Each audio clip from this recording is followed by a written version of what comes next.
राधे राधे। रविवार के दिन सूर्यदेव की कृपा पाने के लिए सबसे उत्तम दिन माना गया है। इस दिन उनके मंत्रों का जाप और सूर्योदय के समय आदर्य देना चाहिए। सूर्य प्रत्यक्ष देवता है जिनका दर्शन पृथ्वी पर कहीं भी रहते हुए किया जा सकता है।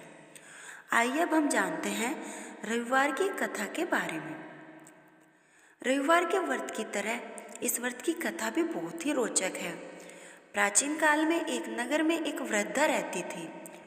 उसका नियम था वह हर रविवार घर आंगन गोबर से लीपकर भोजन तैयार करती थी और सूर्यदेव को भोग लगाकर ही तत्पश्चात भोजन करती थी।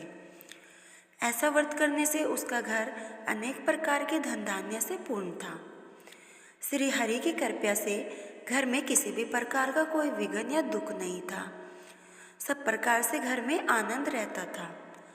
इस तरह कुछ दिन बीत जाने पर उसकी एक पड़ोसन जिसकी गौ का गोबर वह वृद्ध लाया करती थी, विचार करने लगी है वृद्ध सर्वदा मेरी गाय का गोबर ले जाती है, इसलिए अपनी गौ को घर के भीतर बांधने लगी।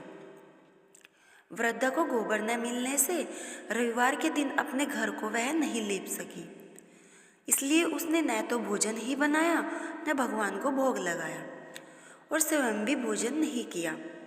इस प्रकार वह निराहार व्रत किए रात्रि हो गई और वह भूखी ही सो गई।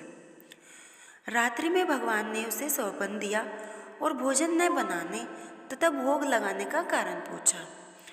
वृद्धा ने गोबर न मिलने का कारण सुनाया। तब भगवान ने कहा कि माता, हम तुमको ऐसी गौ देते हैं जिससे सभी इच्छाएं पूर्ण होती हैं, क्योंकि तुम हमेशा रविवार को गौ के गोबर से लीपकर ही भोजन बनाती हो और तुम्हारी सभी इच्छाएं पूर्ण होती हैं। इसलिए तुम हमेशा रविवार को गौ के गोबर से लीपकर भोजन बनाकर भोग लगाकर खुद भोजन करती हो। इससे ही मैं खुश होकर तुमको वरदान देता हूँ। निर्धन को धन, बांझ स्त्रियों को पुत्र देकर दुखों को दूर करता हूँ, अंत समय में मोक्ष देता हूँ। सौपन में ऐसा वरदान देकर भगवान तो अंतर्ध्यान हो गए।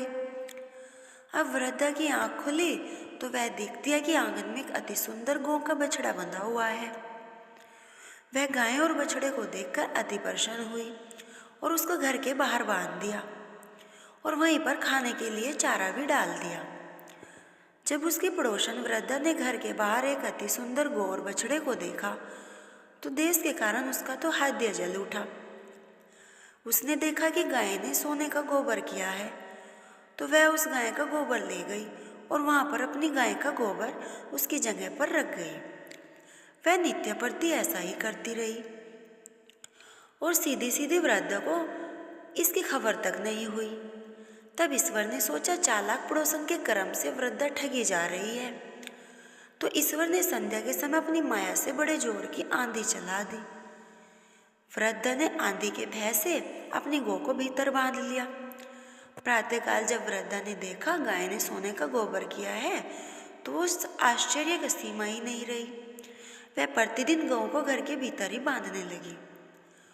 उधर पड़ोसन ने देखा बुढ़िया गौ को घर के भीतर बांधने लगी है, उसका सोने का गोबर उठाने का दाव नहीं चल रहा, तो वह ईर्ष्या और डाह से जल उठी। कुछ उपाय न देख पड़ोसन ने उस देश के राजा की सभा में जाकर कहा, महाराज, मेरे पड़ोसन में एक वृद्धा के पास ऐसी गायें हैं जो आप जैसी राजाओं के योग्य है। वह नित्य सोने का गोबर देती है, आप उस सोने से प्रजा का पालन करिए। वह वृद्धा इतने सोने का क्या करेगी। राजा ने यह बात सुनकर अपने दूतों को वृद्धा के घर से गऊ लाने की आज्ञा दी। वृद्धा प्रातः ईश्वर का भोज लगाकर भोजन ग्रहण करने ही जा रही थी कि राजा के कर्मचारी गऊ खोलकर ले गए। वृद्धा काफी रोई चिल्लाई, किंतु कर्मचारियों के समक्ष उसका क्या होना था। उस दिन वृद्धा गऊ के वियोग में भोजन न खा सकी और रात भर रो रो कर ईश्वर से गऊ को पुनः लाने की प्रार्थना करती रही। लेकिन जैसे ही राजा सुबह उठा तो उसने देखा सारा महल गोबर से भरा दिखाई देने लगा। कहीं पर भी सोने का गोबर नहीं था। राजा यह देखकर घबरा गया। भगवान ने रात्रि में राजा को सौंपन दिया हे राजा, गाय वृद्धा को लौटाने में ही तेरा भला है।